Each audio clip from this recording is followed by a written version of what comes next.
अल्लाह की खुशी।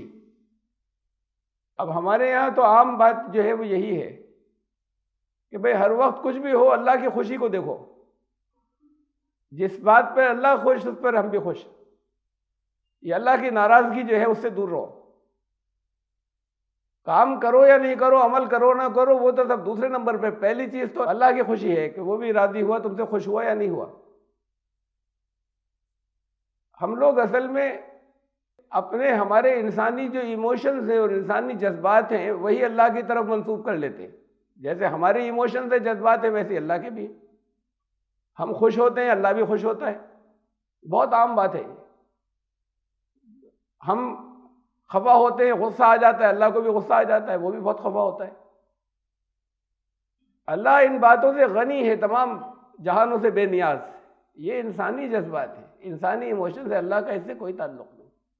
वो सब इन इंसानी सिफात से ऊपर है। वो इन्नल्लाह गनीयुन अनिल आलमीन, इन सारी चीज़ों से बेनियाज है, इस जहान की, तुम्हारे जहान की इन चीज़ों से। Subscribe the channel and press the bell icon to never miss a video. औज़ु बिल्लाहि मिनश शैतानिर रजीम, बिस्मिल्लाहिर रहमानिर रहीम। इन यंसुरुकुमुल्लाहु फला गालिब लकुम व इन यख्ज़ुलकुम फमन ज़ल्लज़ी यंसुरुकुम मिन बादिही व अलल्लाहि फल्यतवक्कलिल मुमिनून। अगर अल्लाह तुम्हारी मदद करेगा तो कोई तुम पर गालिब नहीं हो सकेगा, और अगर वो तुम्हें छोड़ दे तो कौन है जो उसके बाद तुम्हारी मदद कर सके। और ईमान लाने वालों को तो अल्लाह ही पर तवक्कल करना चाहिए। ये सूरह आले इमरान की आयत नंबर 160 से आज का दर्स शुरू हुआ है। जंगे ओहद का बयान चल रहा था और चलेगा भी, और काफ़ी लंबा बयान है। आपको याद होगा कि जंग के अंदर जब पांसा पलटा और मुसलमानों को नुकसान उठाना पड़ा और पीछे से हमला हो गया, तो उस वक्त बहुत भारी नुकसान हुआ। और वो मौका था जब अल्लाह ने कहा कि अब इस पर खरे खोटे अलग हो गए। तीन तरह के गिरोह थे। एक तो मुनाफिकीन का था, वो यहाँ तक आया ही नहीं था, पहले ही रुक गया था। एक गिरोह कमज़ोर ईमान लाने वालों का था, लेकिन उनका ईमान कमज़ोर था। वो लोग अचानक जो हमला हुआ तो उसकी ताब नहीं ला सके और फिर वो भाग गए। और एक गिरोह वो था जो रुका रहा, लगातार वहाँ जमा रहा, जख्म खाता रहा, रसूलुल्लाह सल्लल्लाहु अलैहि वसल्लम की हिफाजत भी की। तो ये तीन गिरोह छटकर अलग अलग हो गए थे। उस मौके का बयान है, कुछ हिदायत हैं। वो जो कमज़ोर ईमान वाले थे उनको यहाँ तक उस मौके पर जब उनमें के बहुत से शहीद हुए और ज़ख्मी होकर भागे अचानक, तो उनके दिलों में इस तरह के गुमान भी उस वक्त गुजरे के रसूल के होते हुए शिकस्त हुई। वादे तो हमसे फतह के थे, फरिश्तों के लश्कर भी थे। तो कुरान ने कहा कि ऐसे ऐसे गुमान थे कि जाहिलियत के गुमान थे। बहरहाल वो फिर रसूलुल्लाह सल्लल्लाहु अलैहि वसल्लम ने आवाज़ दी, वो लोग लौटे और फिर मुकाबला किया जो हमलावर थे उनसे। और फिर जब रीग्रुप करके वो आ गए तो फिर ये हमला करने वालों ने इसी में खैरियत समझी कि अब काफ़ी नुकसान पहुंचा चुके, अब निकल जाएं यहाँ से। तो वो वहाँ से भाग गए, रिट्रीट कर लिया उन्होंने, वापसी कर ली। तो उस मौके पर उसूली कुछ बयानात हैं, कुछ हिदायत हैं, कुछ उन लोगों के लिए उसके अंदर वजाहतें और एक्सप्लेनेशंस हैं जो कमज़ोर ईमान लाने वाले थे। इससे पहले जो आयत गुजरी उसमें कहा गया था कि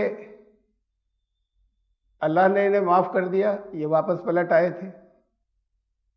तुम भी इनके साथ नरमी का सलूक करना और इनसे मशवरे भी जारी रखना, इनको अलग मत करना अपनी जमात में से, कोई डिफरेंशिएट मत करना। उसके बाद फिर यह आयत आई है और जिसमें ये कहा कि अल्लाह तुम्हारी मदद अगर करेगा तो गालिब तो तुम ही होगे। और ये उसूल भी जगह जगह बयान हो चुके इससे पहले कि अल्लाह की मदद के अपने कानून हैं। वो ऐसा ही नहीं है कि हर एक की मदद कर दे। तो ईमान लाने वाले तो अपने अमल से परखे जाते हैं, किसने क्या स्टैंड लिया वो उससे परखे जाते हैं। तो फिर तुम साबित कदम रहो, अल्लाह तुम्हारी मदद करेगा, तुम कम होगे तब भी करेगा।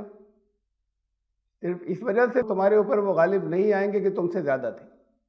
तो तुम वापस आ गए तो फिर तुम्हारा गलबा हुआ, हालांकि तादाद में वही ज़्यादा थे।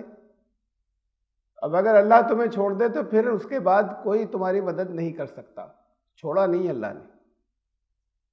और ईमान लाने वालों को अल्लाह ही पर तवक्कल करना चाहिए, यानी साबित कदम रहना चाहिए, मजबूती से अपने टारगेट, अपनी मंजिल की तरफ बढ़ते चले जाना चाहिए। और उसके बाद फिर अंजाम नतीजा जो है वो अल्लाह के हवाले कर दे।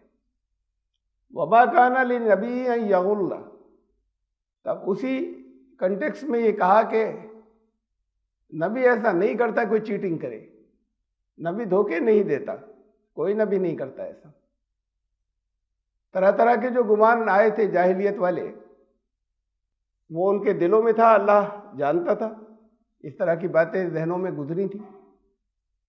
कहा कि नबी ये नहीं करता कि तुम्हें वहां से अपनी लीडरशिप की वजह से, अपने आप को ऊंचा रखने की वजह से यहां निकाल लाए, तुम्हें नुकसान हो गया। अक्सर लोगों की राय ये थी कि वहीं पर रहकर मुकाबला किया जाए। ये तो फिर अल्लाह की ही मशीयत के तहत फिर काम करता है उसके आगे। वमन यगलुल याति बिमा गल्ला यौमल क़ियामा, और नबी क्या, ये तो जो कोई भी ऐसा करेगा कि ख़यानत करे या धोखाधड़ी करे, तो वो अपने पूरे रिकॉर्ड के साथ फैसले के दिन, क़यामत के दिन उसका रिकॉर्ड भी साथ में हाजिर किया जाएगा। तुम्मा तुवफ़्फ़ा कुल्लु नफ्सिम मा कसबत वहुम ला युज़लमून, और वहाँ बिल्कुल साफ साफ सब कुछ वाज़ेह हो जाएगा। जिसने जो कुछ कमाया था वो सब, उसका बदला उसे वहाँ मिलेगा पूरा पूरा, किसी के साथ किसी तरह का जुल्म नहीं होगा। जहनों में जो कुछ गुजरा था, देखिए पिछली याद दहानी के लिए यह है, अभी गुजरी थी यह याद, जिसकी वजह से ये वजाहत अभी आई कि नबी ख़यानत नहीं करता। ऐसा नहीं होता कि अल्लाह की तरफ से तो हिदायत नहीं हो और वो खुद ये जाहिर करे कि ये फैसला अल्लाह का था। वो जो ख्यालात गुजरे थे जहन के अंदर वो ये हैं जो पीछे गुजर चुके। व ताइफतुन क़द अहम्ममतुम अनफुसहुम यज़ुन्नुन बिल्लाहि गैरल हक़्क़ि ज़न्नल जाहिलिया, उनमें से एक ताइफा, एक गिरोह ऐसा था कि फिर उनको जो गम पहुंचा वो उनके अपने अमल की वजह से पहुंचा, और वो अपने दिलों में इस तरह के गुमान करने लगे थे, ऐसे ख्यालात उनके जहन में चले थे उस वक्त, जो हक नहीं थे, वो जाहिलियत वाले थे। और वो ये कहते थे यक़ूलून हल लना मिनल अम्रि मिन शैइन, इस तरह की बातें भी आई उन पीठ फेर कर भाग जाने वालों के जहनों में। फिर आ गए थे वापस वो कि हमारा तो किसी मामले में कोई इख्तियार है नहीं, हम जो कुछ कहते हैं वो तो सुनी नहीं जाती। अब हमने ये मशवरा दिया था, अक्सरियत ने ये मशवरा दिया था, इन्होंने अपनी मर्जी की और ले गए और इतने लोग हमारे वहाँ ख़त्म करा दिए और हमें भी इतना नुकसान पहुँचा। तो ये सब चीज़ें जहनों में गुजरी थी कि हमारा भी है कोई इसके अंदर फैसले में इख्तियार। इससे पहले बताया जा चुका आयत नंबर 159 में कि मशवरा करो, लेकिन उसके बाद फिर जिस चीज़ का तुम अज़्म कर लो तो फिर अल्लाह पर तवक्कल करना। ये सब चीज़ें, ये वही उतरी और फिर यही हिदायत उनके सामने भी आई कि अल्लाह का हुक्म इनके लिए, नबी के लिए ये है। वो इस बात का पाबंद नहीं है कि फ़ैसला मानेगा, तो अल्लाह की रहनुमाई और गाइडेंस में होता है। उन लोगों के जहनों में ये ख्याल गुजरा था और ये शिकायतें भी आई थी कि नुकसान नहीं होता अगर हमारा फ़ैसला माना जाता, हमारा तो कोई इख्तियार ही नहीं, हमारी बात तो सुनी ही नहीं जाती, किसी मामले में हमारा है कोई इख्तियार। कुल इन्नल अम्रा कुल्लहु लिल्लाह, कह दो कि फैसले सब अल्लाह के हाथ में, और फिर नबी मौजूद है वहाँ, तो इसका तो सवाल ही पैदा नहीं होता। तुम्हारा मशवरा आ गया ठीक है, लेकिन फैसला सब अल्लाह करता है। और उस वक्त जो कुछ भी गुजरा, जो कुछ आगे पेश आया, उसमें अल्लाह की हिकमतें थी। कम लोगों की राय मानी, इसमें भी अल्लाह की हिकमतें थी, ये भी अल्लाह की निगरानी में हुआ। इसलिए कि वो एक फैसले का दिन था। ज़मीन पर जब बड़े फैसले होते हैं तो वो क़यामतें होती हैं, उसे क़यामत सुग़रा कहते हैं, छोटी क़यामतें। तब जज़ा और सज़ा के फैसले होते हैं। तो जितने बड़े वाक़यात हैं जिसमें कौमों के आमाल के फैसले होते हैं यहीं ज़मीन पर, वो सब भी क़यामतें होती हैं। तो एक फ़ैसले की घड़ी थी, एक फ़ैसले का दिन था वो, जिसकी वजह से अल्लाह ने ऐसा ही होने दिया। इस पर तुम्हें कोई एतराज़ करने की गुंजाइश नहीं है कि फिर लोग निकल कर वहीं जाएं और वहां पर जाकर जंग हो। युख्फून फी अनफुसिहिम मा ला युब्दून लक, वो अपने दिलों में उन बातों को छुपाए हुए थे जो ज़बान से जाहिर नहीं कर रहे थे। यक़ूलून लौ कान लना मिनल अम्रि शैउन मा कुतिलना हाहुना, ज़हनों में ये ख्यालात चले कि अगर हमारी बात मानी जाती तो इतना नुकसान नहीं होता, यहाँ हमारे इतने लोग यहाँ पर मारे नहीं जाते, शहीद यहाँ इतने ज़्यादा इतने नहीं होते। तो ये नुकसान इसलिए हुआ कि हमारी बात नहीं मानी गई। ये थे वो जन जिसका तज़किरा आया, ये आयत मैंने पिछली हवाले में दी थी याद दिहानी के लिए। उस पर ये कहा कि नबी का ये काम नहीं है कि वो बददयानती करे, वो ख़यानत करे, वो धोखा दे, वो जाहिर ये करे कि ये अल्लाह ने कहा है फरिश्ते आए, ये अल्लाह ने कहा कि तुम ही गालिब रहोगे, ये अब अगर जा रहे हैं यहाँ से निकल कर, ये भी अल्लाह ही की मशीयत है। तुम पर ये चीज़ें जाहिर करता रहे और असल में ऐसा ना हो, तो कोई नबी ऐसा नहीं कर सकता। और नबी तो क्या, कोई भी अगर ऐसा करेगा तो फिर उसका बदला उसे मिलेगा फैसले के दिन, और पूरा पूरा बदला मिलेगा, किसी के साथ जुल्म नहीं होगा। अफमन तबा रिज़वान अल्लाह कमन बाअ बिसख़त मिन अल्लाह व मअवाहु जहन्नम व बि'सल मसीर। ये दो तरह के लोग हैं, ये एक जैसे नहीं होते। कुछ लोग वो हैं जो अल्लाह की रज़ा चाहते, रिज़वान, और कुछ वो हैं जो नाराज़गी मोल लेते हैं। वो लोग हैं जिनका ठिकाना जहन्नम होता है, जो बहुत बड़ा ठिकाना है। यहाँ फिर एक लफ्ज़ रिज़वान आया है, इसे भी समझ लें, अल्लाह की खुशी। अब हमारे यहाँ तो आम बात जो है वो यही है कि भाई हर वक्त कुछ भी हो अल्लाह की खुशी को देखो, जिस बात पर अल्लाह खुश उस पर हम भी खुश। ये अल्लाह की नाराज़गी जो है उससे दूर रहो। काम करो या नहीं करो, अमल करो ना करो, वो तो सब दूसरे नंबर पे। पहली चीज़ तो अल्लाह की खुशी है कि वो भी राज़ी हुआ, तुमसे खुश हुआ या नहीं हुआ। हम लोग असल में अपने हमारे इंसानी जो इमोशंस हैं और इंसानी जज्बात हैं वही अल्लाह की तरफ मंसूब कर लेते हैं। जैसे हमारे इमोशंस हैं, जज्बात हैं, वैसे अल्लाह के भी। हम खुश होते हैं, अल्लाह भी खुश होता है। बहुत आम बात है। हम खफा होते हैं, गुस्सा आ जाता है, अल्लाह को भी गुस्सा आ जाता है, वो भी बहुत खफा होता है। अल्लाह इन बातों से गनी है, तमाम जहानों से बेनियाज। ये इंसानी जज्बात है, इंसानी इमोशन है, अल्लाह का इससे कोई ताल्लुक नहीं।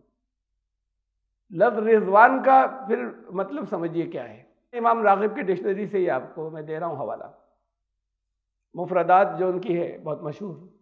रिज़ा अल्लाह अनिल अब्द हुआ यराओ मुतमिरन लिअम्रिही व मुंतहियन अन नहीं। अल्लाह का बंदे से राज़ी हो जाना, ये रज़ा खुशी जिसके हम माने कर लेते हैं, उसका मतलब है कि अल्लाह ये देखे कि जिन बातों का हुक्म दिया है अल्लाह ने, बंदा इसे कर रहा है, जिन बातों से रोका है इसे नहीं कर रहा, भाई यही अल्लाह की खुशी कहलाती है। ये ज़बान है तुम्हारी जो बोली जाती है। इसका मतलब ऐसा नहीं जैसे तुम खुश होते हो ऐसे अल्लाह खुश होता है, जैसे तुम खफा होते हो ऐसे उसे खफा और गुस्सा आता है। ये सब इंसानी चीजें हैं, अल्लाह इन बातों से ऊपर और बेनियाज है। ये जब उसके अहकामात पर अवामिर अम्र, जब उसके अम्र जो उसने हुक्म दिया उस पर बंदा अमल करता है, ये अल्लाह की रजा, ये अल्लाह की खुशी।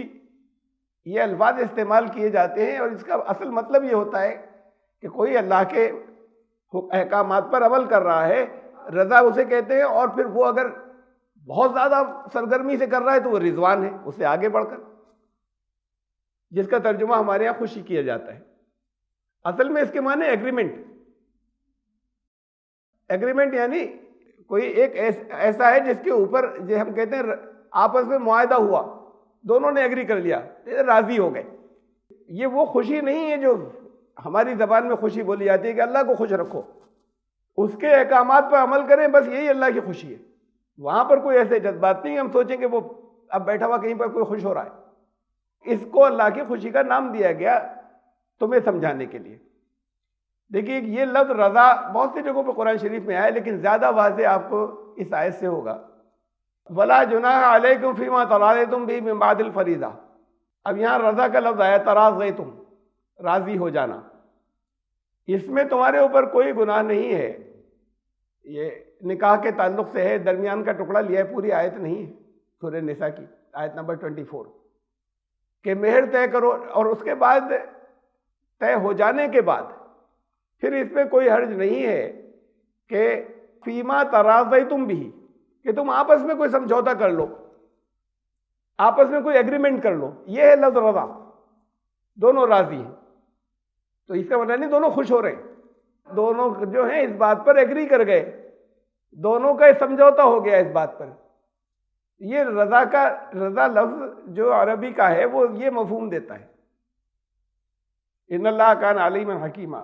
फिर आ रहे हैं उस आयत पर हम वापस कि अब ये रज़ा की और आगे की कैफियत रिज़वान है कि बहुत ज़्यादा तंदीही से और बहुत ज़्यादा बंदे का अमल जो है वो बड़े जज्बे के साथ में हो, तो ये फिर रज़ा से आगे बढ़ के रिज़वान है, अल्लाह की रज़ा जो है वो ये है। तो ऐसा जिसने अल्लाह के लिए खूब अपनी जान खपाई, जो उसने हुक्म जैसा दिया था उसके ऊपर लगा रहा, वो क्या उसकी तरह हो सकता है जिसने उसकी नाराज़गी। अब ये उसके ज़िद में आया ये लफ्ज़, कुरान शरीफ की बहुत सी आयात में, कम से कम 3 आयात के अंदर ये रज़ा के ऑपोजिट आया ये लफ्ज़, सख़त, उसके ऑपोजिट आया। तो जैसे रज़ा का उल्टा क्या हुआ, नाराज़गी। अब हम उर्दू में उसे ऐसे ही बोल रहे हैं, नाराज़गी, खुशी, नाराज़गी, लेकिन वो ये है कि एग्रीमेंट और डिसएग्रीमेंट। तो सख़त उसका जब उल्टा है तो इसका मतलब बंदे ने अल्लाह की मर्ज़ी के खिलाफ काम किया। इसमें वहाँ कोई जज्बात नहीं है कि अल्लाह के कोई जज्बात है जैसे हमारे हुआ करते हैं, उसको सख़त का नाम दिया गया है, उसे नाराज़गी का नाम दिया गया है कि इससे अल्लाह का एग्रीमेंट नहीं है। तुम अल्लाह के कानून के मुताबिक काम करो, ये अल्लाह का, ये इससे अगला एग्री नहीं है, राज़ी नहीं है कि तुम उसकी मर्ज़ी के खिलाफ काम करो। अल्लाह का कानून ऐसा नहीं कि वो उसके तुम्हारे इस एग्रीमेंट में हो तुम्हें अच्छा बदला दे दे, फिर अच्छा बदला नहीं मिलेगा। तो जिसने ऐसा किया, अल्लाह की नाराज़गी कमाई का असल मतलब ये है कि उसने उनके अहकामात के खिलाफ अमल नहीं किया, और उनका ठिकाना जहन्नम। यहाँ दुनिया में भी जो सज़ा यहाँ मिली सज़ा, ये भी जहन्नम था। फैसलों का दिन था, जंग उहद भी, वो भी एक क़यामत थी, वहाँ भी एक जहन्नम सामने आई उन लोगों का कि जिन्होंने पूरे तरीके से जो हुक्म था उसके ऊपर अमल नहीं किया। और वो जहन्नम जो है बहुत ठिकाना है, फिर दुनिया से जाने के बाद फिर बड़ी जहन्नम है। हुम दरजातुन इंदल्लाह, ये सब एक जैसे नहीं हैं, ये अलग अलग दरजात हैं। ये दोनों ईमान लाने वाले गिरोह थे। ये उस ईमान लाने वाले गिरोह की बात हो रही है जो ज़रा कमज़ोर पड़ गया था, जिसके जहनों में कुछ शुकूक भी आए थे ईमान वाले। ऐसा नहीं कि वो अल्लाह ने कहा हो कि अब ये तो कुफ्र की तरफ निकल गए, अब ये जो है ये नाफरमान हो गए, ये तो पीठ फेर कर भागे थे। अल्लाह के यहाँ दर्जात हैं, फैसले के एतबार से दोनों को एक दर्जा मिल जाए। दर्जात जो मिलते हैं वो अमल के मुताबिक मिलते हैं, सब एक जैसे नहीं हैं। जन्नतें बहुत हैं जो ईमान लाने वालों के लिए हैं, एक नहीं है जन्नात। और जहन्नम तो एक है, लेकिन उसके भी सेक्शंस हैं, जहाँ ज़्यादा सख्ती है, जहाँ पे कम सख्ती है, उसके भी अलग अलग हिस्से हैं। अल्लाह के यहाँ दर्जात हैं अलग अलग लोगों के। कैसे हैं दर्जात? देखिए दर्जात ये कैसे होते हैं, ये भी ऐसे नहीं, पीछे रिजवान आ गया ना लफ्ज़, अल्लाह किसी से खुश हुआ उसको ऊंचा दर्जा दे दिया, बहुत ऊंचा दे दिया।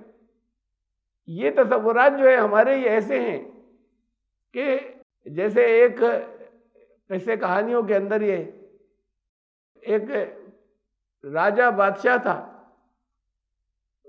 एक दिन बैगन खाया उसने, बड़ा अच्छा लगा, तारीफ की कि तो बहुत मजे का है। तो वो जितने लोग थे वहां पर वो सब कहने लगे अरे साहब बैगन का क्या कहना, देखिए कलर कितना खूबसूरत होता है, बैगन तो सब्जियों का राजा है, और इसके अंदर कैसा कंट्रास्ट है, और सफ़ेद गूदा इसका।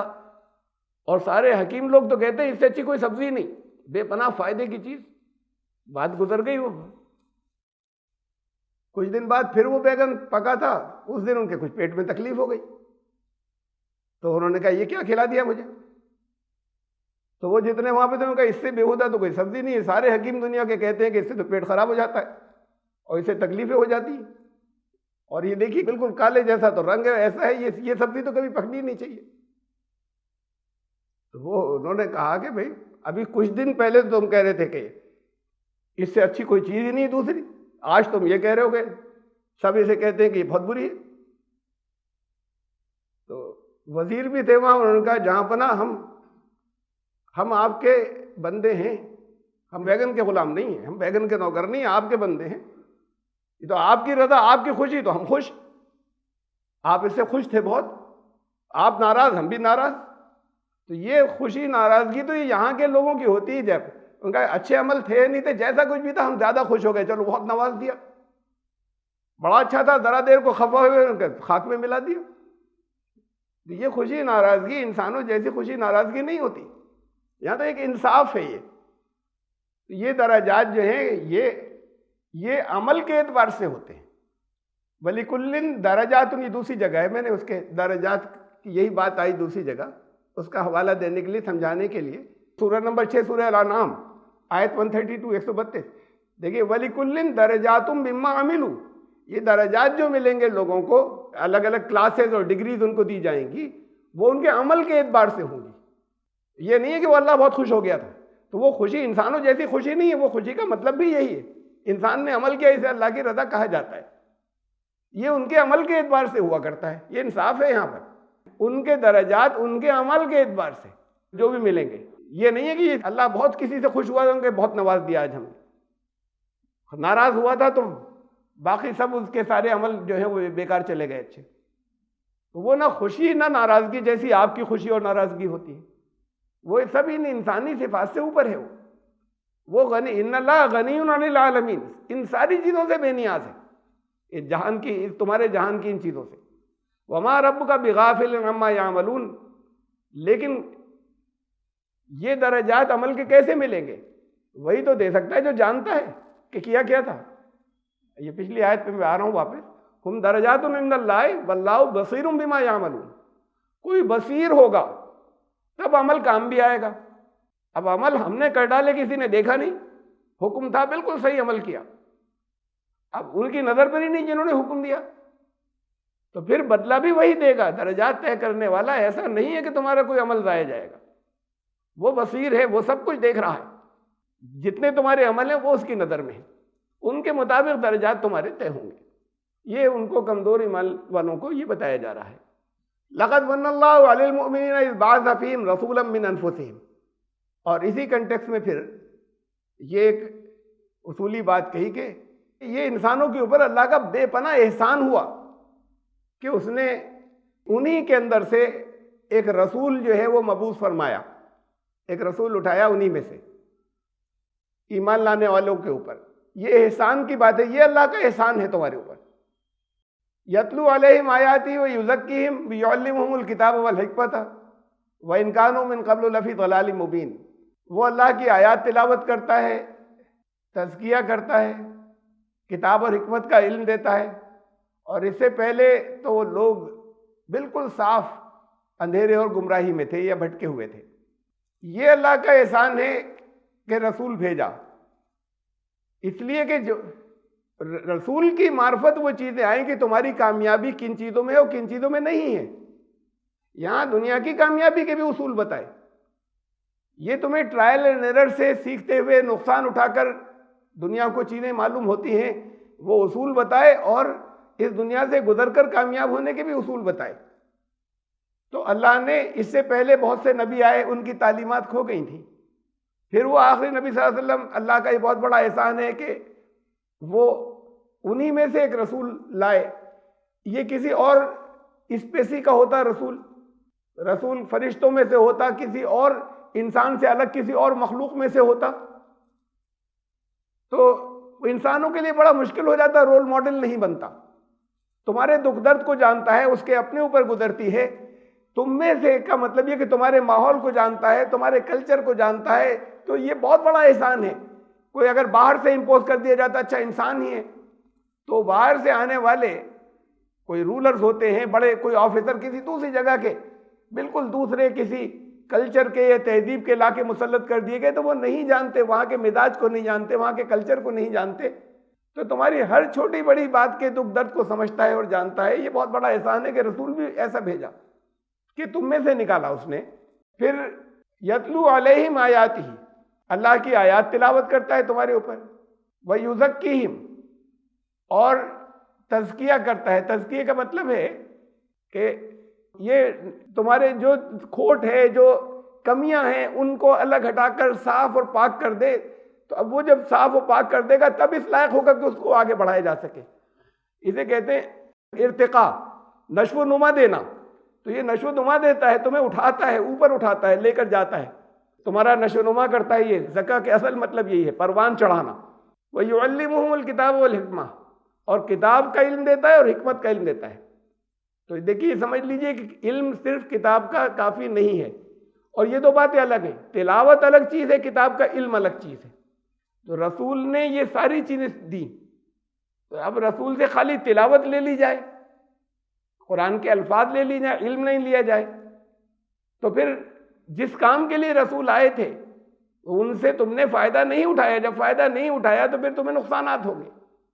तो इल्म ज़रूरी है, और किताब का इल्म भी काफ़ी नहीं है। किताब के इल्म के अंदर उसूल हैं, कानून हैं, वो भी काफ़ी नहीं।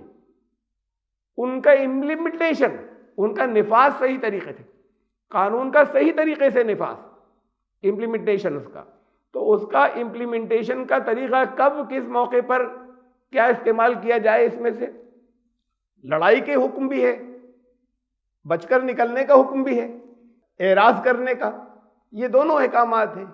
जहां बचकर निकलने का हुक्म था वहां लड़ाई कर बैठे, कुरान का हुक्म है। जहां लड़ने का हुक्म था वहां बचकर निकले, कुरान में है। ये उसका सही मौके महल के ऊपर सही तरीके से उसका इम्प्लीमेंटेशन, उसका निफाज, लॉ का, कानून का, किसे कहाँ किस मौके पर कितना अप्लाई किया जाए, ये इल्म भी साथ में दिया। वरना इसी कुरान से लोग दहशतगर्द बन जाते। उनको जो ट्रेनिंग्स दी जाती हैं वो कंटेक्स्ट से काट कर वही चीज़ें जिससे बाज़ गैर मुस्लिमों को लोग नफरत दिलाते हैं।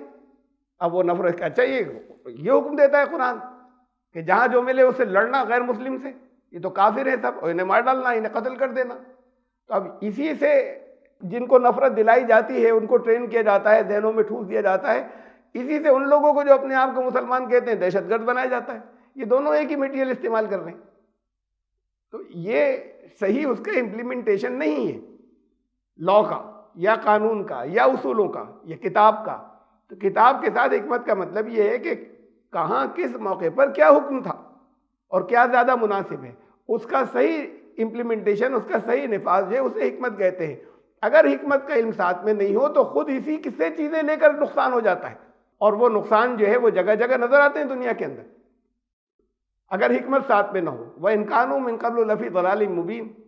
तो अब जब तक ये इल्म नहीं था, जब तक ये एक तो उसूल और फिर उन उसूलों का इम्प्लीमेंटेशन, तो उससे पहले ये सारे लोग गुमराही में थे, तो अल्लाह का बहुत बड़ा एहसान है कि एक रसूल भेजा, और नाशुक्री कर रहे हो तुम लोग उसकी, उस रसूल की नाशुक्री कर रहे हो कि इसने हमें नुकसान पहुंचवा दिया। यहाँ पर अवलम्मा असाबत को मुसीबतुन कद असबतुम मिसलैहा, ये नहीं सोचते तुम्हें चोट पहुंची एक, इससे दुगनी चोट तुम्हारे हाथ से उन्हें पहुंची थी। कुल तुम अन्ना हाजा, अब ये कह रहे हो कि ये कैसे हो गया, इससे दुगना नुकसान तुमने पहुंचाया उससे पहले। अच्छा, दुगना एग्जैक्ट कुरान के अल्फाज हैं, तो खाली ये सिर्फ मुहावरा नहीं है, यानी उस मौके पर जब जोहद का तस्करा हो रहा है तो वहां पर भी असलन दुगना ही हुआ उनको नुकसान। 70 जो है 70 सहाबा इनके जो है वो शहीद हुए, और इससे पहले जंग बदर के अंदर 70 जो हैं वो उनके मारे गए थे, और फिर ये 70 ही कैदी भी लाए थे, वो एक भी कैदी लेकर नहीं जा सके, यानी वो तो अपने गेंस को कंसोलिडेट नहीं कर सके, और ऐसा कुछ उस वक्त उनका फैसला हो गया या हैबत तारी हुई या उन्होंने सोचा कि बस काफी हो गया, कि उसके बाद वो निकल गए, एक कैदी नहीं ले जा सके। जंग बदर में भी वहां पे भी अपने घर से दूर थे ना, मुसलमान भी अपने घर से दूर थे, तो उनके 70 लोग गिरफ्तार करके लाए थे दुश्मन के 70। अब ये 70 की तादाद यहां पर तुम्हारी शहीद हो गई, तो उनका नुकसान तो दोगुना हुआ था। 70 उनके मारे गए थे, 70 वो एक भी नहीं ले जा सके। अब यहां पर तुम्हें उन्होंने अपने तीरों और तलवारों की जद पर रख लिया था, तुम बिखर गए थे, एक फौज नहीं रही थी, घबरा कर मुंह उठाकर भागे थे।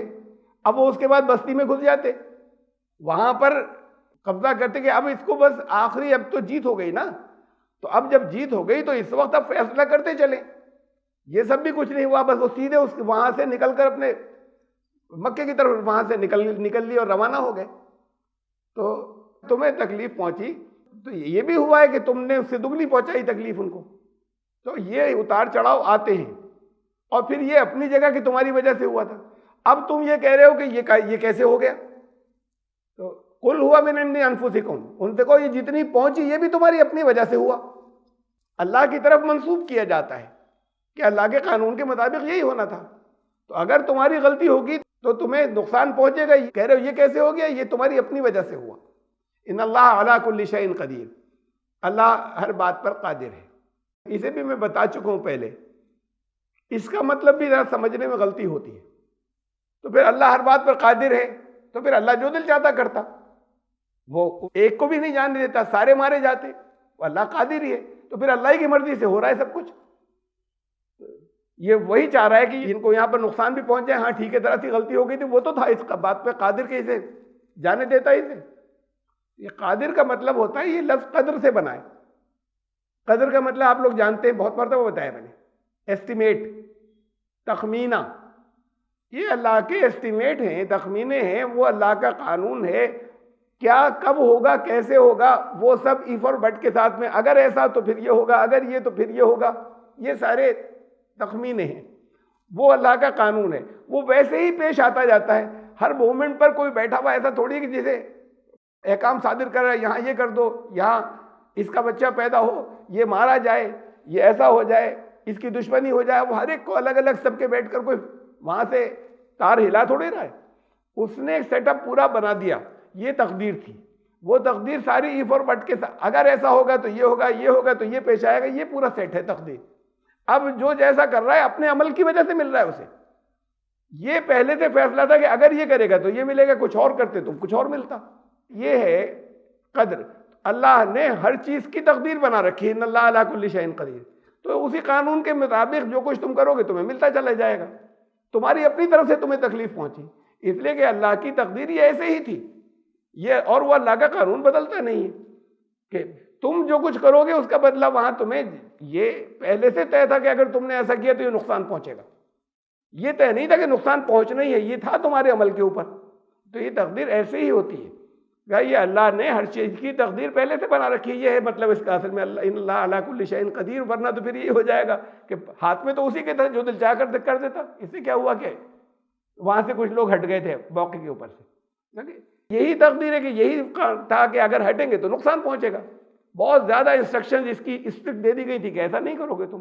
तो वो हर चीज़ की तकदीर जो है, हर चीज़ का पैमाना, हर चीज़ का तखमीना अल्लाह ने मुकर्रर कर रखा है, वो वैसे होता रहता है। वो हर सेकंड और हर मिनट की वहाँ से अहकाम थोड़ी जारी कर रहा है बैठा हर एक के लिए। वमा असाबकुम यौमल तक़ल जमाअन फबिइज़्निल्लाह वलियअलमल मुमिनीन। और तुम्हें जिस दिन दोनों फौजें इकट्ठी हुई, दोनों ग्रुप जब जमा हुए थे, तो उस दिन तुम्हें जो तकलीफ़ पहुँची वो अल्लाह के इज़्न से नहीं, अल्लाह ही के कानून के मुताबिक थी। जब अल्लाह की तरफ इज़्न होता है तो उसे अल्लाह का हुक्म कहते हैं। तो इसे अल्लाह की जगह अल्लाह जो कुछ भी करता है, जब भी कुरान में आए तो उसे आप हमेशा ब्रैकेट में पढ़ लीजिए कि अल्लाह के कानून ये करता है, वो खुद बैठा नहीं करता, उस कानून के तहत सब कुछ होता रहता है। तो तुम्हें तकलीफ पहुंची वो तुम्हारी तकदीर थी, यानी पहले से ये बात लिखी थी कि ये करोगे तो ये होगा। वो तकदीर तुम्हारे अमल के हिसाब से थी, तुम्हारे अमल पे मुनसर कर रही थी कि रिजल्ट क्या आएगा। जब दोनों ग्रुप इकट्ठा हुए, जिस दिन जब फौजें आमने सामने आई, उस दिन जो कुछ भी हुआ वो भी तकदीर थी, यानी ये भी था कि कौन क्या करेगा तो क्या पेश आएगा, तो वो भी तुम्हारे अमल की वजह से हुआ। तो बिइज़्निल्लाह, वो अल्लाह के कानून के मुताबिक था। वलियअलमल मुमिनीन, और ये हुआ इसलिए, ये मशीयत थी अल्लाह की, और ये तकदीर ऐसी इसलिए थी कि ये जब मौके पेश आते हैं, जैसे वो क़यामत में फैसले होते हैं, ग्रुपों को अलग कर दिया जाता है, ये जन्नती ये जहन्नमी, वहाँ छांट दिया जाता है, अलग अलग कर दिया जाता है, वहाँ सब मिक्स नहीं होंगे। मोमिनीन को अलग छांट दिया जाएगा, उनको अलग छांट दिया जाएगा जो इनकार करने वाले थे। ऐसे ही जब यहाँ फैसले होते हैं, यहाँ भी लोगों को छांट दिया जाता है। तो ये छटाई थी, ये ताकि ये छटाई हो जाए और अल्लाह के कानून के ये इल्म में आ जाए कि इसमें सचमुच ईमान लाने वाले, पुख्ता ईमान वाले कौन है। वलियअलमल लज़ीना नाफ़क़ू, और असल बात थी मुनाफिकों को अलग करना, ताकि इस कानून से ये भी पता चल जाए, ये सब कुछ जितना पूरा सीक्वेंस ऑफ इवेंट्स है, कि मुनाफिक जो हैं वो भी पकड़ में आ जाएं। अल्लाह तो जानता ही था, लेकिन अल्लाह के कानून के मुताबिक यहाँ फैसले हो जाएं और क्लियर हो जाए कि ये है मुनाफिक, तो ताकि ये भी यहाँ पर क्लियर हो जाए। वक़ील लहुम तालो, उनके साथ क्या हुआ था अब उनके बारे में बताया जा रहा है इन्हीं लोगों को। ये जो लेक्चर चल रहा है या खिताब चल रहा है या नसीहत की जा रही है, उनको जिनके दिलों में अच्छे ईमान लाने वाले थे, मुखलिस थे, लेकिन कमज़ोरी थी और पलट गए थे, तो उनसे ये कहा जा रहा है कि ये इसलिए हुआ कि मुनाफिक अलग हो जाएं इसके अंदर। ये ज़रूरी था यहाँ पर, इस वक्त नुकसान होना, यहाँ ऐसा होना, ये वाक़या पेश आना, यहाँ लाकर लड़ाई होना, जहाँ पर पीछे से हमला हो जाए। वक़ील लहुम तालो, मुनाफिकों का ये हुआ जब उनसे कहा कि आओ कातिलू फ़ी सबीलिल्लाह, अल्लाह के रास्ते में चलो लड़ने, अविदफ़ऊ, या फिर ये कि डिफेंस करो। अब डिफेंस तो हर एक करता है ना, हर एक को करना ही चाहिए, जानवर भी करता है। जब मारा जाता है और उसकी अगर जान के ऊपर आ रही हो तो फिर वो भी जो कमज़ोर जानवर है वो भी हमला करता है। और फिर ताकतवर और आम तौर से जितने भी बड़े बड़े बहुत जिसे खूंखार जानवर कहते हैं, उन्हें ये महसूस हो कि किसी से कोई रिस्क नहीं है तो नहीं बोलते, वो बिलावजह हमला नहीं करते। सांप भी बिलावजह नहीं किसी के ऊपर अटैक करता, कहीं जंगल का शेर भी किसी के ऊपर हमला नहीं करता अगर उसे ये डर नहीं हो कि हमें कोई ख़तरा है। तो ये दिफा जो है, इनसे कहा गया है कि, और ये एक इंटरनेशनल लॉ है, ये राइट दिया गया है, ये राइट एक्सेप्ट किया गया है, तस्लीम हर एक का किया गया है ये हक़ कि अगर उसके ऊपर हमला हो तो वो अपना डिफेंस करे। तो अब जब ये खबर आई कि फ़ौजें आ रही हैं, तो कम से कम ये तो सोचते कि तुम्हें अपना डिफेंस करना है। जब उनसे कहा गया कि लड़ो अल्लाह के रास्ते में या डिफेंस करो, दिफा करो, कालू, तो उन्होंने कहा लो नालम क़ितालन लत्तबअनाकुम, तो वो तो ये कह के पीछे हट गए कि हम तो समझ रहे थे जंग होगी नहीं। अगर हमें ये मालूम होता उस दिन, ये समझ में नहीं आ रहा था कि जंग होगी, ऐसी कई अफवाहें उड़ गई हैं। और अगर हम ये समझते कि जंग होगी तो तब हम ज़रूर चलते तुम्हारे साथ में, तब तुम्हारी इत्तिबा करते। तो ये इस तरह की बातें जो हैं ये इन्होंने बनाई बात को पहले के बारे में। अब देखिए यहाँ से तारीख़ की एक और गलती एक वाज़े हो रही है। तारीख़ के अंदर बहुत सी मकामात के ऊपर यह है, मैंने पढ़ा रहीकुल मखतूम के अंदर, बड़ी मुस्तनद किताब मानी जाती है ऐसी, जिसको पूरी दुनिया के अंदर पहला अवार्ड दिया गया था, सऊदी अरब की सीरत कमेटी ने दिया था उस किताब के ऊपर, तो कि मुनाफिकीन साथ चले। अब जब उन्होंने लश्कर को देखा दुश्मनों के, तो उस वक्त वो वापिस हुए। उस वक्त वापस होने के पीछे नियत उनकी ये थी कि वो लोग भी देख लें कि कुछ लोग टूट गए, इनमें से 1000 निकले थे, 300 टूट कर वापस हो गए, तो वो लोग भी देख लें तो उनका एक मॉरल और हाई हो जाए, उन्हें ये भी मालूम हो जाए कि ये अपने साथ के लोग हैं। और एन मौके के ऊपर जब एकदम से कुछ लोग कम हो जाए तो इनका मॉरल डाउन हो जाए। भाई शुरू से 700 निकलते थे, चलो इतने ही, 1000 निकले, 300 बैक कर गए, तो और उसी खास उस मौके पर जब दुश्मन की फौजें नजर आ रही हैं तो इनका मॉरल डाउन हो जाए, तो ये गलत है। ये तारीख का ये हिस्सा जहां जहां भी नकल हुआ है ये गलत है। इसलिए कि कुरान ये कह रहा है कि उन्होंने ये कहा कि अगर हम ये समझते कि आज जंग होगी, हम तो ये समझ रहे थे होगी ही नहीं, तब हम जरूर चलते साथ में। तो इसका मतलब वो निकले, लेकिन इससे पहले कि दुश्मन के लश्कर का सामना हो, वे उससे पहले ही वापस हो गए कि जंग वंग कुछ नहीं होगी। कुरान ये कह रहा है। और एक बात और, इससे पहले भी इसके अंदर एक इशारा आया है कि एक और हिस्सा तारीख का गलत है। कॉमन सेंस से उसे देखें आप, जहां पर यह कहा कि किसी नबी का काम नहीं है कि वो खयानत करे, बदयानती करे। ये बदयानती भी होते हैं, इसका तर्जुमा धोखा भी होता है, चीटिंग भी होती है। तो जहां ये कहा वहां इस बात को, इससे ये वाज़ेह हो गया कि वो जो तारीख के अंदर जिक्र ऐसे है कि जब पहले हमले के अंदर ये जीत गए, जंग हुई तो ये भारी पड़े और उनको बड़ा सख्त नुकसान हुआ जिन्होंने हमला किया था उन लोगों को। तो उसके अंदर फिर ऐसा हुआ कि उन लोगों ने, जिनको वहां पर रखा गया था, एक दर्रा था जहां पीछे से भी हमला हो सकता था, कुछ लोगों को वहां किया कुछ भी हो जाए तुम अगर ये देखो कि लाशों को चील कौवे खा रहे हैं तब भी नहीं हटोगे यहां से। ये दोनों बातें कह दी गई। तुम अगर ये देख लो कि जीत गए हैं और जीत कर लोग अपने घर चले गए, अब जा रहे हैं, तब भी तुम यहां से नहीं हटोगे जब तक तुम्हें आवाज नहीं दी जाए। उस जंग की हीट के अंदर वो इसे भूल गए, उनका अब तो होगी।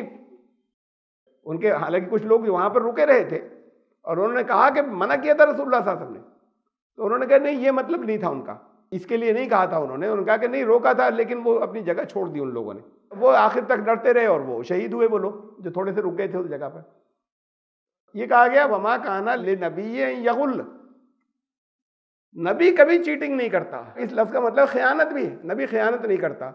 तो अब ये बहुत मशहूर है, ये जगह जगह सीरत की किताबों के अंदर है, ये हमारे पास रिवायात की किताबों से आया है कि वो जो जगह छोड़ दी थी उन्होंने इसलिए छोड़ दी कि उन्होंने देखा कि अब ये तो माल गनीमत बटोर रहे हैं, मुसलमान जीत गए, वो लोग चले गए, तो अब वो माल गनीमत बटोर रहे हैं वहां पर, तो माल हाथ आ जाए। इन्होंने कहा हम महरूम रह जाएंगे, हमें भी मिले, नहीं तो हमें कुछ नहीं मिलेगा।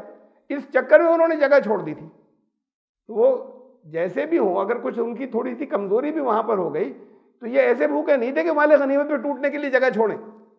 ये तो फिर ऐसा हुआ कि नबी पर इत्मीनान नहीं कर रहे, माल गनीमत तो नबी तकसीम करेंगे, ऐसा नहीं होगा जिसके जो हाथ लगे वो लेकर भाग ले, ये तो इकट्ठा होगा।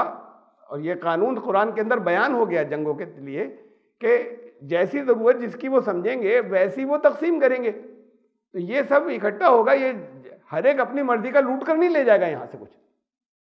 पहली बात तो ये कि जो वहां से आए, वहां जंग करने आए मक्के से मदीने आए, वो 500 किलोमीटर जंग करने के लिए, तो कोई माल लेकर आ रहा है, कोई हीरे जवाहरात लेकर आ रहा है, ज्यादा से ज्यादा कुछ हथियार होंगे, भागने वाले भी अपने हथियारों के साथ भागे, कुछ के रह गए होंगे वहां पर, कुछ के आर्मरी या जरा जो जख्मी उनके पड़े होंगे, तो वो कुछ की वो होंगी। तो वहां पर माल गनीमत कितना है, कहां से, जिसके लिए ऐसा हो गया कि सारी फौज उसके ऊपर टूटी पड़ रही है, और जिनको हिदायत दी गई थी वो भी वहां से भागे कि अब हमारे हाथ कुछ नहीं आएगा, जल्दी से लूट लो। को खजाने लाए थे वो जंग करने के लिए जब आए थे। तो ये तो जंगे हुनैन के अंदर हुआ था। जंगे हुनैन में ऐसा हुआ कि वो लोग जो थे, कुफार जो थे, उनका लश्कर आया और वो बड़े जंगजू लोग थे, वो हुनैन कबीले के लोग, और उन्होंने वहां पर उन्होंने फैसला ये किया कि अपनी औरतों को भी लेकर चलो और अपनी भेड़ बकरियां भी लेकर चलो, अपना साज सामान भी लेकर चलो और सब कुछ, ताकि लोगों को पता चले कि ये सब तुम्हारे हाथ से जा रहा है, भागोगे नहीं। अब ये सब कुछ लेकर चलो। उनके कुछ बड़ों ने, बूढ़ों ने मना किया कि ये मत करो, जंग के अंदर मत लेके जाओ, सब लेकर आए थे। और उसके बाद फिर जंग हुई। जंग में शुरू में तो उन्होंने भी भगा दिया था, लेकिन उसके बाद फिर बहरहाल रसूलुल्लाह सल्लल्लाहु अलैहि वसल्लम सबको आवाज दी और फिर रीग्रुप हुए और फिर जीते। तो फिर वहां बहुत बहुत माल हाथ आया था। बाकी फिर माल किधर से हाथ आ रहा है, कैदी तो आ जाएंगे, ये वहां पर 500 किलोमीटर कोई माल लेकर जा रहे हैं कि वो ऐसा है कि सब लूट में लगे हुए थे। वो भी जो लोग जो निगरानी कर रहे थे दर्रे की, उन्होंने कही तो ये सब लूट रहे हैं, हम नहीं लूटे। ये मुसलमान या उनको ये तरबियत थी नबी की मौजूदगी के अंदर कि लूट लो, जिसका तो जो दिल चाहे, गनीमत लूट को कहते हैं। और अगर कुछ चीजें होती भी हैं, सामान जो हाथ आता है जीत के अंदर, उसको नबी तकसीम भी करेंगे। तो ये जब कहा कि नबी खयानत नहीं करता, तो इसमें ये बात वाज़ेह कर दी गई कि कोई वहां पर ये सारा वाकया कॉमन सेंस से भी गलत है, ये सब कुछ नहीं था। ये तर्जुमा लोगों ने किया खयानत। तफसीरों में यही लिखा है कि ये मतलब था कि लोगों के जहन में ख्याल गुजरा कि हमें नहीं मिलेगा, ये हमें नहीं देंगे कुछ, तो नबी खयानत नहीं करता, इसका तर्जुमा खयानत किया है, वहां पर खयानत होता है तर्जुमा इसका। ये नबी धोखा नहीं देता, नबी झूठ नहीं बोलता, ये नहीं कहता कि अल्लाह की तरफ से तो नहीं आया और कहे कि ये अल्लाह की तरफ से आया है। उसके पास जो कुछ आता है वो सब का सब पहुंचाता है, कुछ रोक नहीं रखता। तो ये नहीं करता, ये खयानत होती है। तो नबी ये नहीं करता, कोई नबी ऐसा नहीं करता। वो सारा वाकया गलत है और सब जगह पर बयान हुआ है, तमाम रिवायात के अंदर आया है। उसकी अगर आप ऐसे ही लॉजिकली सोचें तो भी कोई तुक नहीं। भाई जंग बदर हुई, यहां से गए मदीने से लोग, दरमियान में जंग हुई, एक दोनों मक्के और मदीने के दरमियान में, उधर से मक्के की फौज आई, तो वहां से कोई माल थोड़ी लूट कर लाए, कैदी ले आए। वरना माल कौन लेकर आ रहा है वहां पर? तो वहां कोई बहुत माल थोड़ी लेकर आया कि जब सबको तकसीम हो रहा है बहुत बड़ा माल आ गया। तो ये एक जंग के अंदर हुआ था जिसमें उन लोगों ने खुद ये की थी गलती कि वो हर तरह का माल लेकर वहां पर आ गए थे। वो उन्होंने उसको अपनी स्ट्रैटेजी समझा था। तो अल्लाह ने ये इसलिए किया, मैं वापस आ रहा हूँ पीछे की आयत आपको वापस में लाया था दिखाने के लिए कि एक तारीख के अंदर जो चीज़ आ गई उसको भी जहनों से निकालें, वो गलत है कि वहां पर वो सब लूटने के लिए टूट पड़े थे इसलिए हार हो गई। ये तो ये हुआ था कि समझे हार हो गई, बेखबर हो गए थे।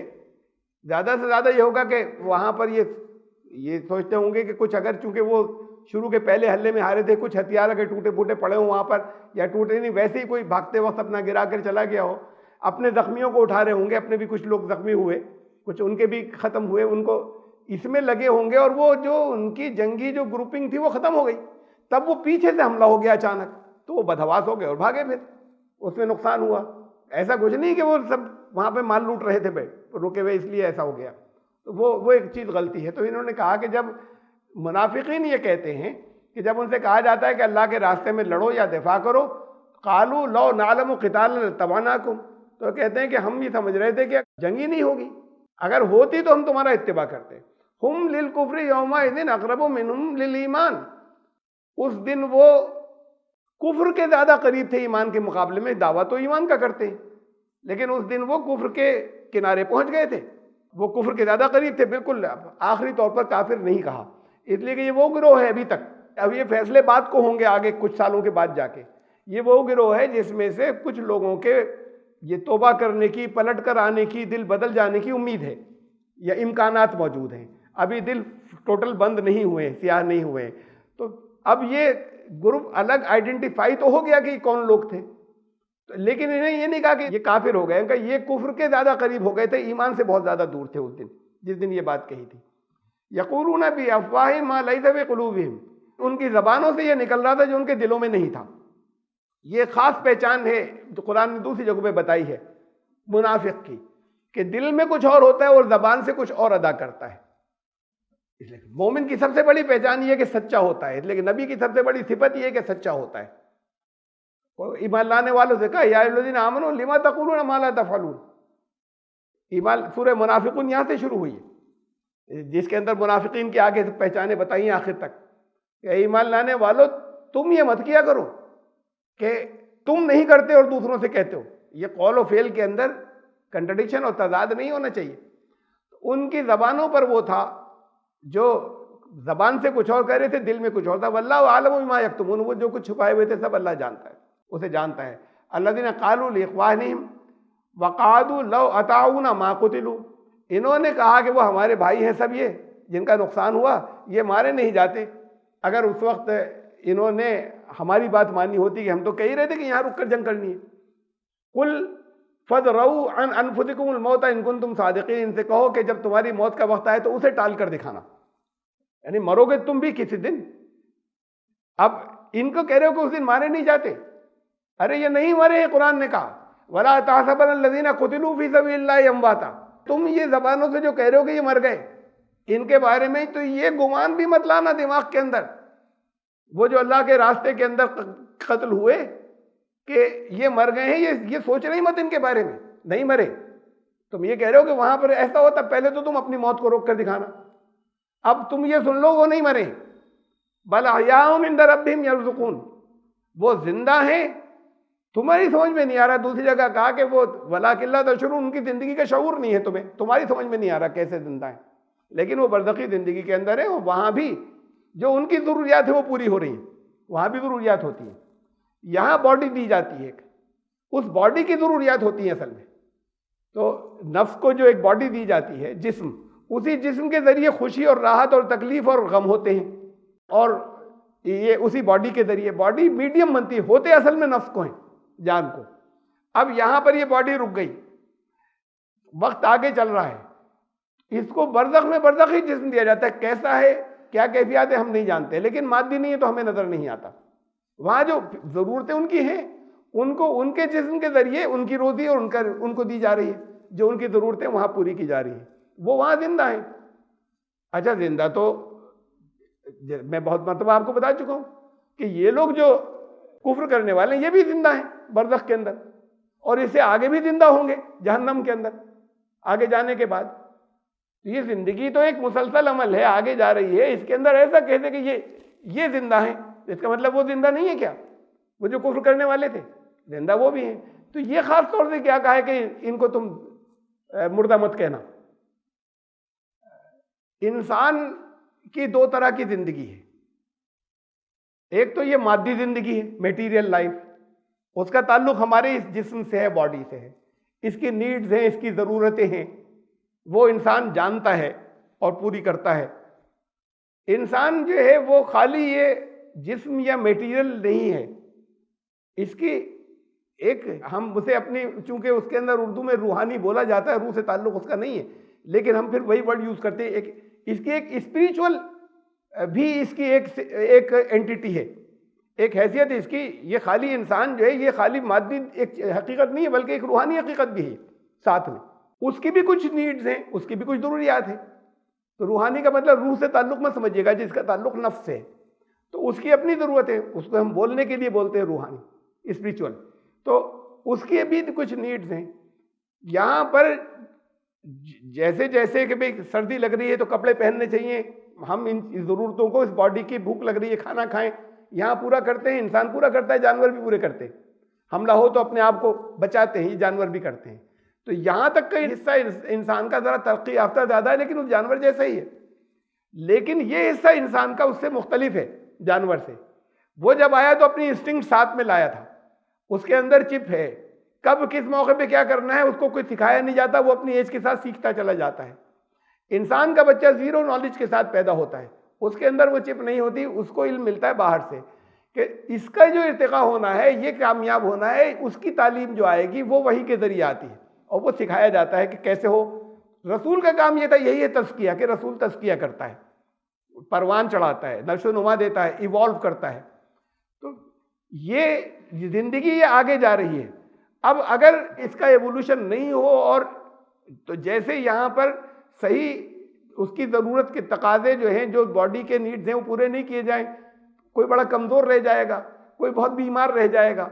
ऐसे ही उसके लिए, उसको इवॉल्व करने के लिए जिन चीज़ों की ज़रूरत है वो बीमार न रह जाए, वो असल जान, वो असल एंटिटी, तो ये वही की रहनुमाई में होता है कि वो परवान चढ़े और आगे जाए। अगर किसी ने ये किया यहाँ इस दुनिया के अंदर कि अपने इस जिस्म को बचाने के लिए उसे मार दिया, या उसको बिल्कुल ऐसा कमज़ोर कर दिया कि उसकी परवाह नहीं की, वो जो इंसान का असल वजूद है, ये असल वजूद नहीं है, तो फिर ये घाटे का सौदा किया। इसे कुरान कहता है मौत, यही रहते हुए ये मुर्दा हैं, ये जिंदा नहीं है। और जो इवॉल्व हो यहाँ पर हो रहे हैं, जिनका नशोनुमा हो रहा है उनके अपने अंदर का असल वजूद का, और जो फिर आगे जाने के बाद उनकी ज़िंदगी बेपनाह खुशगवार होगी, उनको कुरान कहता है ये है जिंदा। उसके बाद भी कहता है कि चाहे ये बॉडी तो यहीं रह जाएगी, यहाँ रह जाए, लेकिन असल जिंदा ये लोग हैं वो जिंदा वो भी होंगे लेकिन उनकी जिंदगी मौत से बदतर। तो उन लोगों को तो कहा ये यहां पर भी मुर्दा ही है। देखिए कुरान ने जगह जगह कहा ये, या अय्युहल्लज़ीना आमनू इस्तजीबू लिल्लाहि व लिर्रसूली इज़ा दआकुम लिमा युहयिकुम, ऐ ईमान लाने वालों अल्लाह और रसूल की पुकार पर रिस्पॉन्ड करो, ऐसी मत बनो। कहा जा रहा है तो जवाब दो। अल्लाह और रसूल की, रसूल जब तुम्हें पुकारे, इज़ा दआकुम लिमा युहयिकुम, जब वो तुम्हें उस चीज की तरफ पुकारे जिसके जरिए तुम्हें जिंदा करेगा। अब ईमान लाने वालों से कहा जा रहा है तो जिंदा है नहीं है, रसूल जिंदगी देगा तुम्हें। तो कुरान ये मौत और जिंदगी का फलसफा तुम्हारी मेटीरियल मौत और जिंदगी से अलग है। इनको वो जिंदा नहीं कह रहा, ये जितने यहां पर चल फिर रहे हैं। जिंदगी तो ये है कि तुम अपने इस मेटीरियल लाइफ की कॉस्ट पर उसको बीमार नहीं कर दो जिसको असल में आगे जाना है। उसे मार दिया तुमने, उसे बीमार कर दिया, अब वो हमेशा बेकार रहेगा, उसका इर्तिका नहीं होगा, ये तुमने, ये मौत हो गई जिसमें तो खत्म हो नहीं है। तो असल ये मौत है और वो परवान चढ़ गया, चाहे इसे थोड़ा बहुत नुकसान भी पहुंचा मटेरियल बॉडी को, ये असल जिंदगी है। देखिए ये कहा सूरह नमल, इन्नका ला तुस्मिउल मौता वला तुस्मिउस सुम्मत दुआ इज़ा वल्लौ मुदबिरीन। जैसे कोई बहरा हो और वो जब पीठ फेर कर चल रहे, चाहे जितनी जोर से चीखो आवाज ही नहीं जाती, ऐसे ही वो लोग जो मुर्दा हैं उनको तुम नहीं सुना सकते, उन्हें भी नहीं सुना सकते जो पीठ फेर कर चल रहे अगर बहरे। तो देखिए ये मरने के बाद की बात नहीं हो रही, ये समझ लें इस बात को, ये मरने के बाद की कब्र की बात नहीं हो रही कि वो जो मर गए हैं वहां पे दफन है, ये इनकी बात हो रही जो जमीन पे चलते फिरते हैं। इसलिए कि इसी के अंदर बहरे का जिक्र भी आया कि जब बहरा जो है, जो कानों से नहीं सुनता, जब पीठ फेर कर चल रहे तुम्हारे चीखने पर तुम्हारी आवाज नहीं जाएगी। ऐसे ही जो यहाँ मुर्दा हैं उनको नहीं सुना सकते तुम। मुर्दा वो है कि जिनके तुम इवॉल्व कर ही नहीं सकते, उनका इर्तिका नहीं कर सकते, उनकी परवरिश नहीं कर सकते, उनकी नशोनुमा तुम नहीं कर सकते, वो मुर्दा हैं।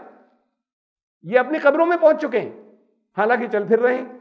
इसे कब्र का लफ्ज़ भी इस्तेमाल किया कुरान में। देखिए वमा यस्तविल अहया वला लम्वात, ये जिंदा और मुर्दे बराबर नहीं होते। इन्नल्लाह युस्माउ मन यशा, जो चाहता है अल्लाह उसे सुनवाता है। ये जो मुर्दे हैं ये नहीं सुनते, सुनते वो हैं जो खुद चाहता है, वो अल्लाह उन्हें सुनवाता है। वमा अंता भी मुस्मिन मन फिल कुबूर, ये अपनी कब्रों में पहुंच गए, तुम इन्हें नहीं सुना सकते, ये कब्रों में पहुंचे हुए हैं अपनी। और देखिए सूरह अनाम की आयत नंबर 122, मैंने एक थोड़ा सा पार्ट इसका लिया, पूरी नहीं है।